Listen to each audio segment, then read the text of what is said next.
Mesdames et messieurs, bonjour. Nous sommes très heureux de vous retrouver pour vous présenter le journal de la CAN, la Coupe d'Afrique des Nations Cameroun 2022.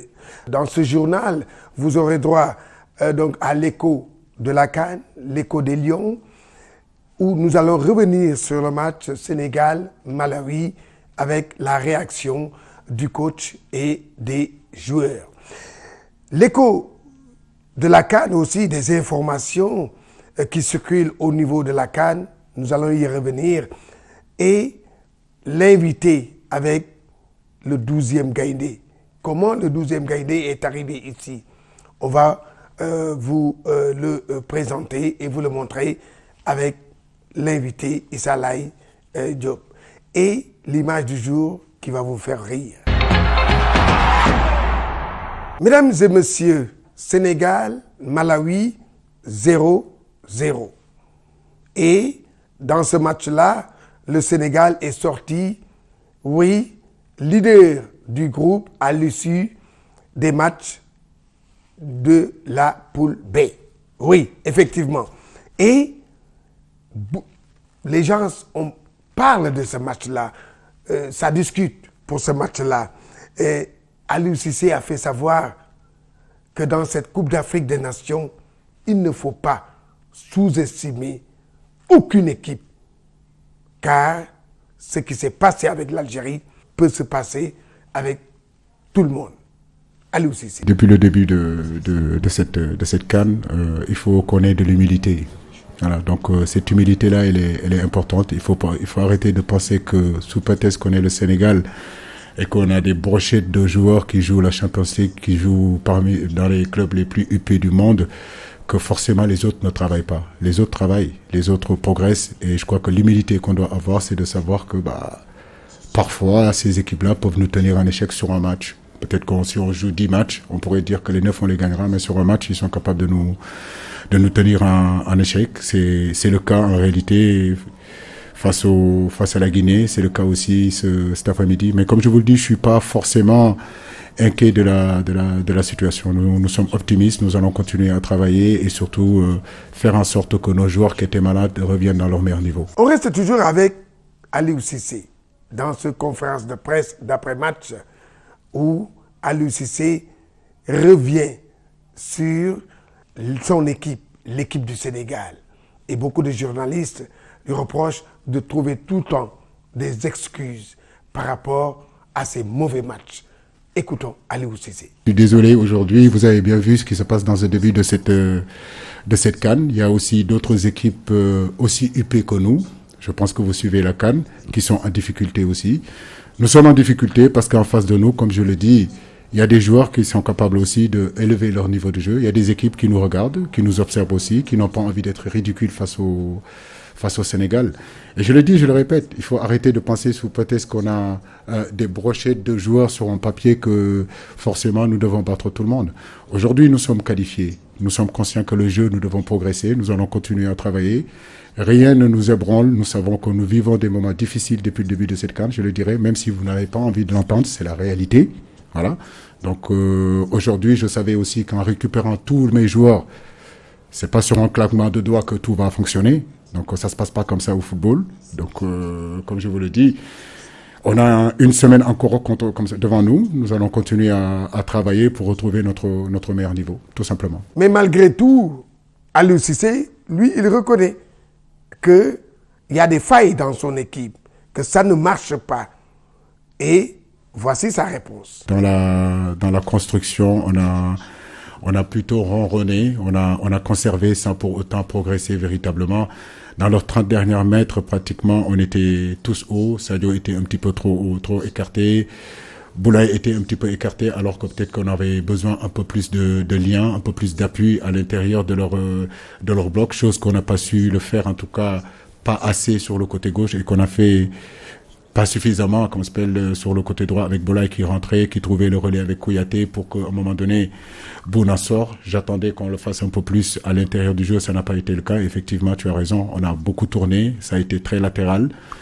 Et cette verticalité-là qu'on a un peu abusée contre la Guinée, on l'a pas eu du tout aujourd'hui. Donc c'est toujours cet équilibre-là qu'il faut trouver entre vouloir sortir les ballons de derrière, jouer à partir de derrière et ne pas abuser non plus de ces ballons-là sur les côtés et essayer de verticaliser. Le football, c'est ça, c'est question d'équilibre entre jouer court et jouer long. Donc c'est des choses qu'on arrivait à faire il y a quelque temps. Maintenant, on va continuer à le travailler et puis avancer sur ça. Après Aliou Cissé, maintenant, nous allons dans la zone mixte. Oui, là, Pape Modou Faye a tendu son micro à des joueurs Vox Pop. Ça fait plaisir. Moi, voilà, ça fait 2 ans que j'attendais ce moment-là, 2 ans et demi. La dernière CAN, j'ai été blessé. Là, j'ai pas pu la commencer à cause du Covid, donc c'était un peu frustrant, mais j'avais confiance avec mes coéquipiers. Ils ont fait le job les 2 premiers matchs. Et aujourd'hui, voilà, j'ai pu réintégrer l'équipe. On aurait voulu gagner, mais en tout cas, on a validé la qualification et c'est encourageant pour la suite. Aujourd'hui, on a 5 points, on n'a pas pris de but. On est premier de la poule, tous les objectifs ils sont remplis. Pourquoi on ne serait pas satisfait? Ce qu'on va retenir aujourd'hui, c'est la qualif. Même si on est tous conscients de la situation actuelle de l'équipe, mais comme je l'ai dit tout à l'heure, moi je suis cette sélection pendant 10 ans et je pense que ce soit les matchs de poule de la CAN ou les éliminatoires, on a toujours cartonné et je pense que vous êtes au courant de ça. Cette CAN, c'est pas la même. On est conscient bien sûr, c'est difficile pour nous tous, mais bon.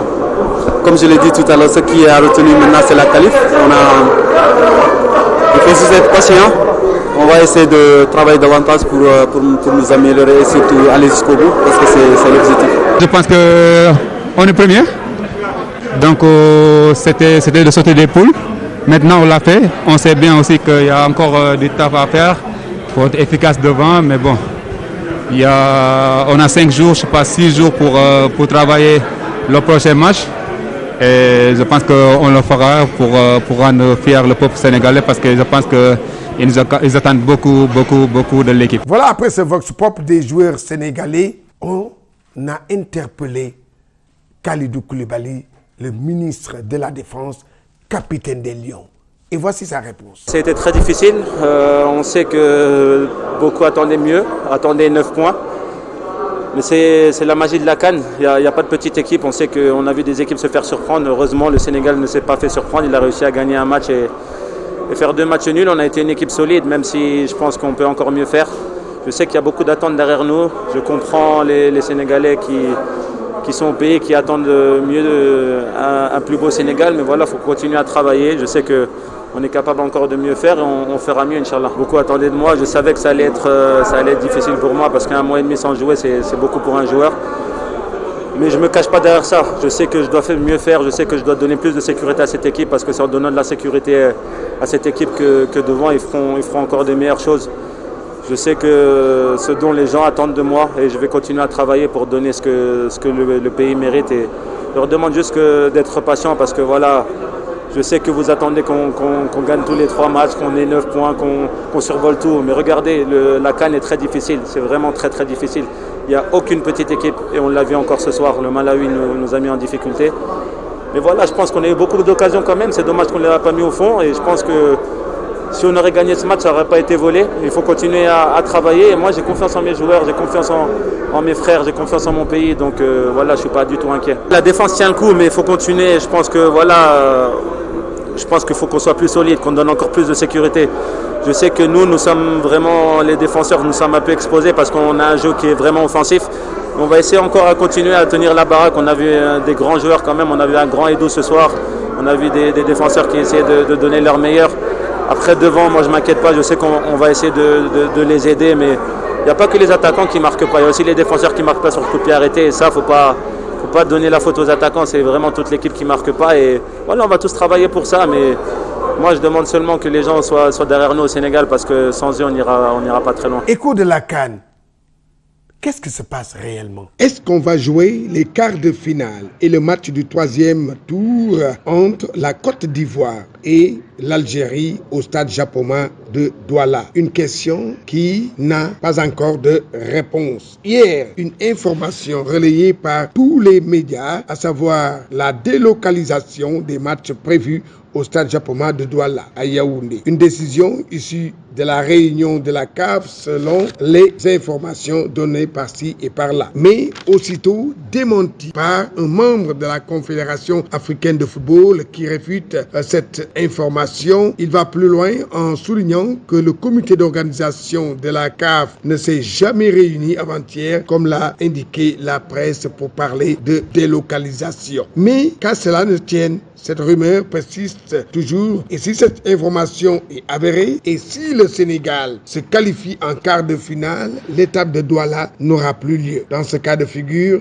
les Lions de Aliou Cissé termineront la compétition à Yaoundé. Affaire à suivre. Voilà, maintenant nous sommes arrivés à la programmation des matchs du jour qui sont décisif. Après les groupes A, B et C qui ont déjà livré leur verdict, c'est au tour du groupe D d'entrer en lice mercredi avec deux belles affiches, notamment le derby entre l'Égypte 2e et le Soudan 4e. Les Soudanais qui comptent un seul point doivent impérativement remporter ce match face au poulain de Carlos Queiroz qui en 2 matchs ont récolté une défaite contre le Nigeria puis une victoire difficile face à la Guinée-Bissau grâce à Mohamed Salah. Au-delà d'une qualification, l'Égypte vise également la première place de ce groupe. Les crocodiles essaieront de sortir du Nil pour retrouver le sommet du pyramide égyptien pour entrer dans le cercle des 16 grandes nations. L'autre match du groupe D va mettre aux prises le Nigeria qualifié et la Guinée-Bissau. Les Super Eagles essaieront d'enchaîner une 3e victoire pour consolider leur fauteuil, mais en face, les hommes de Bassirou Kandé sont appelés eux aussi à remporter ce match pour décrocher leur ticket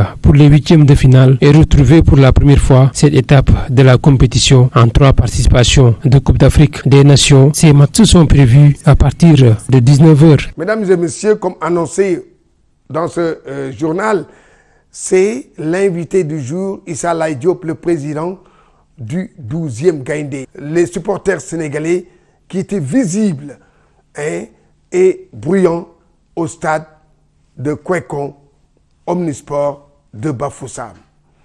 Et comment ils s'organisent pour cette compétition, comment ils sont venus, les difficultés, écoutons Issa Laye Diop.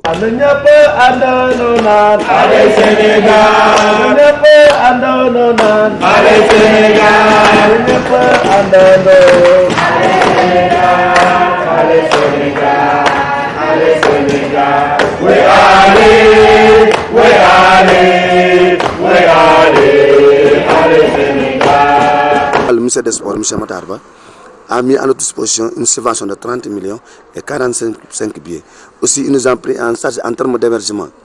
Donc tout ceci, nous avons vu et dit, à défaut d'avoir les moyens de notre politique, nous avons appliqué la politique de nos moyens. C'est pourquoi, avec l'aide, l'accompagnement institutionnel et financier des partenaires stratégiques et financiers du 12e Gaïndé qui ont compris exactement le rôle du 12e Gaïndé. C'est pourquoi ils l'ont motivé davantage à être plus performant dans le cadre de l'accompagnement des élections du Sénégal. C'est pourquoi, en concert avec le 12e Gaïndé Cameroun, à la tête duquel M. Ibrahima Ndaw, nous avons pu mobiliser 80 supporters en termes de premier contingent. Et il y aura un autre deuxième contingent de 20 supporters qui vont nous rejoindre. En somme, il y aura 100 supporters qui vont quitter le Sénégal et rejoindre le deuxième Gaïndé local. C'est pourquoi vous voyez que nous sommes en train de faire une excellente mobilisation et une très bonne animation pour pousser les Lions vers la victoire. Mais la subvention que vous venez de dire, cette subvention s'arrête seulement au premier tour. Oui, je voulais vous dire que notre budget c'était 198 338 400 francs. Donc nous avons reçu de 30 millions de l'État. Mais avec les partenaires stratégiques, nous avons pu mobiliser les tiers même du budget. Mais à défaut d'avoir les moyens de notre politique, nous avons appliqué la politique de nos moyens. Bon, d'abord, nous sommes contents sur d'abord parce que le 12e Gaïndé se cotise. Maintenant, c'est un appel que nous lançons à l'endroit de son Excellence le président Macky Sall, qui, à chaque fois nous lui avons posé des requêtes, il a pu répondre positivement à nous, tout simplement parce qu'il est de nous et c'est le premier 12e Gaïndé. Maintenant, je pense que la seule étape, la première étape Bafoussam, nous allons la gérer convenablement. Il va nous rester maintenant à gérer l'étape de Douala. Inch'Allah, nous allons nous organiser et voir comment y procéder. Est-ce que vous avez déjà réglé tous les problèmes pour l'étape de Douala? Est-ce qu'à Douala, il y a aussi des supporters de 12e Gaïndé local qui sont là-bas? Oui, effectivement, le 12e Gaïndé local s'est mobilisé dans tout le temps du territoire camerounais. Ils sont en train de s'organiser au niveau de Douala pour nous accueillir. Mais vous savez encore, je dis que les moyens n'ont jamais été suffisants. Les moyens ne sont jamais suffisants. Donc nous allons gérer et nous allons essayer pour que tout rentre dans l'ordre. Mais je pense que nous avons besoin encore d'un accompagnement financier. Le premier tour est terminé. Le Sénégal est leader de sa poule, qualifié en 8e de finale. Mais sa prestation reste à désirer. Et vous, en tant que supporter, quel est le message que vous lancez aux joueurs? Le 12e Gaïndé d'abord se félicite du bon comportement, mais surtout du bel état d'esprit avec lequel l'équipe d'Aliou Cissé a abordé le championnat. Vous savez, une compétition comme ça, c'est en 2 étapes. La première étape, c'est le championnat de la poule. Et l'autre, c'est les éliminatoires directs. Mais le championnat, nous sommes premiers. Et on ne peut pas être premier et se contenter de quoi que ce soit. Et la prestation, vous croyez avec cette prestation-là? Il y a 2 choses, M. Gomis. Entre bien jouer et perdre, et mal jouer et gagner, nous préférons le deuxième, c'est-à-dire mal jouer et gagner. Et on n'a pas mal joué.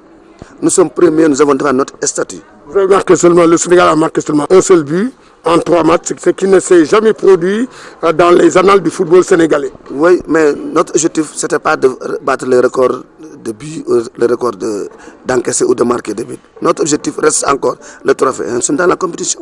Nous ne sommes pas éliminés. Et les cas d'école sont là. Je parle le cas de la Côte d'Ivoire, je parle le cas de l'Algérie, je parle même le cas du Cameroun qui a été tenu en échec, et je parle du cas de Ghana qui va rentrer bientôt. L'Algérie, son cas est critique. Nous sommes premiers et nous en sommes très fiers parce que cette place-là